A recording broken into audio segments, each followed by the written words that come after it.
2026-yil mamlakatimiz futboli uchun ulkan tarixiy voqeliklarga boy bo'lib, milliy terma jamoamiz ilk bor jahon chempionatida ishtirok etdi. Zero bunday marralarga erishishda davlatimiz rahbarining sport sohasiga qaratayotgan yuksak e'tibori muhim ahamiyat kasb etadi.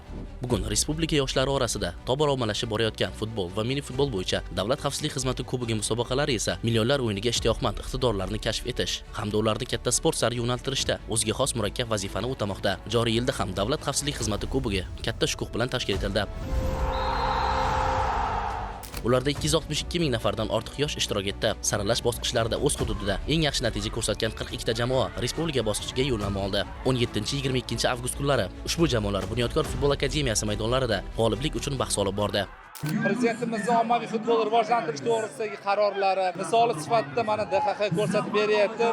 Juda ko'p yoshlarni qamrab olingan, o'ylaymanki, shu tarzda davom etsak, albatta bizni yoshlarimizdan ommaviy futbol orqali professional futbolga juda ko'plab yoshlarni tarbiyalab beramiz. Jamoalar juda ham kuchli tayyorlangan ekan. O'tgan yillar mag'lubiyatimizdan keyin juda qattiq tayyorlandik. Xudoga shukr, mana yutdik. Bu bir katta futbolga qo'yiladigan birinchi qadam deb hisoblaymiz. Prezidentimizni shu jamoa ostida birlashtirgani bizga katta bir imkoniyat va kuch-quvvat berdi deb o'ylayman. Kattakon rahmat. 2023-yildan beri respublika bosqichiga kelamiz. Bizga futbol bo'yicha juda katta qiziqish berdi. Ayniqsa har bir mahallalarda futbol jamoalari yig'ilib, futbolga bo'lgan qiziqishlari juda ortib ketdi.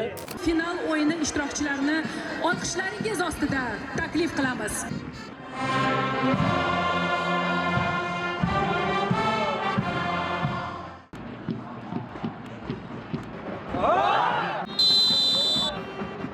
Murosasiz kechgan bahslarda har bir jamoa o'z mahallasi va hududi sharafini munosib himoya qilishga intildi.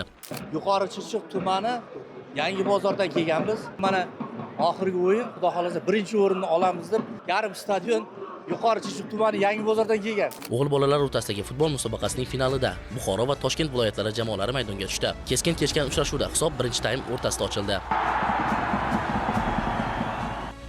1-0 hisobidagi g'alaba Toshkent viloyati jamoasiga chempionlikni taqdim etdi. G'alabani qo'lga kiritishda ozgina qiynaldik. Bu joyga kelishgacha ancha mashaqqat bosib o'tdik deb o'ylayman. Zamoni mehnat samarasini ko'rsatdi. Prezidentimizga rahmat, shunaqa sharoitlarni qilib beryapti. Barcha tashkilotchilarga rahmatimizni aytamiz. Avvalambor prezidentimizga rahmat. O'yin zo'r bo'ldi. Hamma jar stadionida hammamiz orzuyimiz, oddiy mahalladan chiqqan bolalarmiz. Xudo xolasa zo'r o'yin bo'ldi. Musobaqa g'oliblari va sovrindorlari pul mukofotlari hamda qimmatbaho sovg'alar bilan taqdirlandi.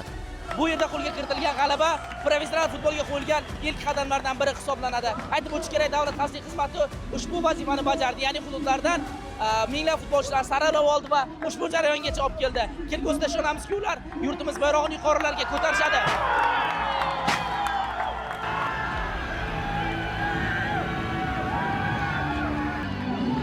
Davlat xavfsizlik xizmati kubogi shu tariqa nafaqat yoshlarning futbolga bo'lgan qiziqishini oshirmoqda, balki mahallalarda sport infratuzilmasini rivojlantirish, iqtidorli futbolchilarni aniqlash va ularga katta sport sari yo'l ochishga xizmat qilmoqda.